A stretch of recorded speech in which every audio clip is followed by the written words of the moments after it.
And we have this culture that I think is kind of spinning almost a little out of control with when we think about social media and we think about online dating and we think about all these ways that we're trying to connect with other people.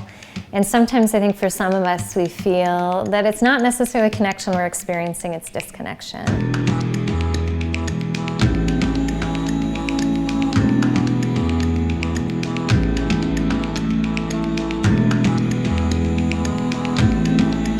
This theme that we keep bringing up, which is fear and pain driving my behaviors, is very much connected to vulnerability.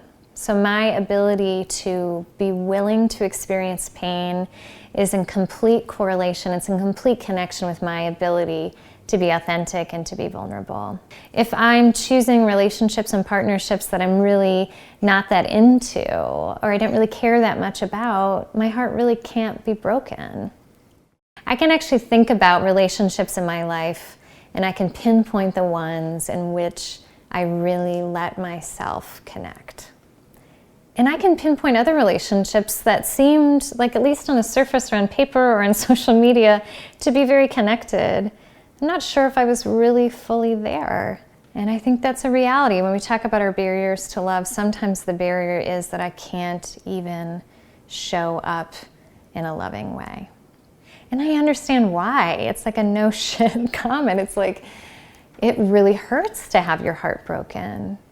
But what I want you to really understand today, and the things we're going to explore, is what are your alternatives to a broken heart? It's, oh, I don't get to experience connection. I don't get to experience love. And what if my heart doesn't get broken here?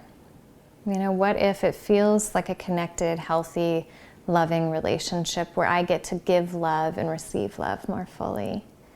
Every relationship is a risk. If I can move into that, if I can free myself and realize I can't control elements of my life, I can't control other people. What I can control is how I'm showing up, what I'm offering, how I'm taking care of myself in that, and recognize my life will never be static. And that we don't actually want static. Static means it doesn't move. Static means we don't grow. Static means we don't change. Static means that we can't deepen and free and show up more fully. And so if I can embrace this idea that every relationship is a risk, and it's a risk worth taking, it's really that we free ourselves to realize, like, yeah, like there's a cost to this, there's a risk to this. And I'm willing to show up in this and let go.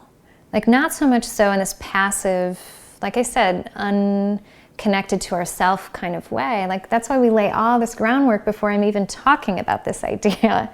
So you have to have all these other principles in place to do vulnerability in a healthier way. But do it. Like, it's a ride in a good way. I mean, vulnerability really is showing up.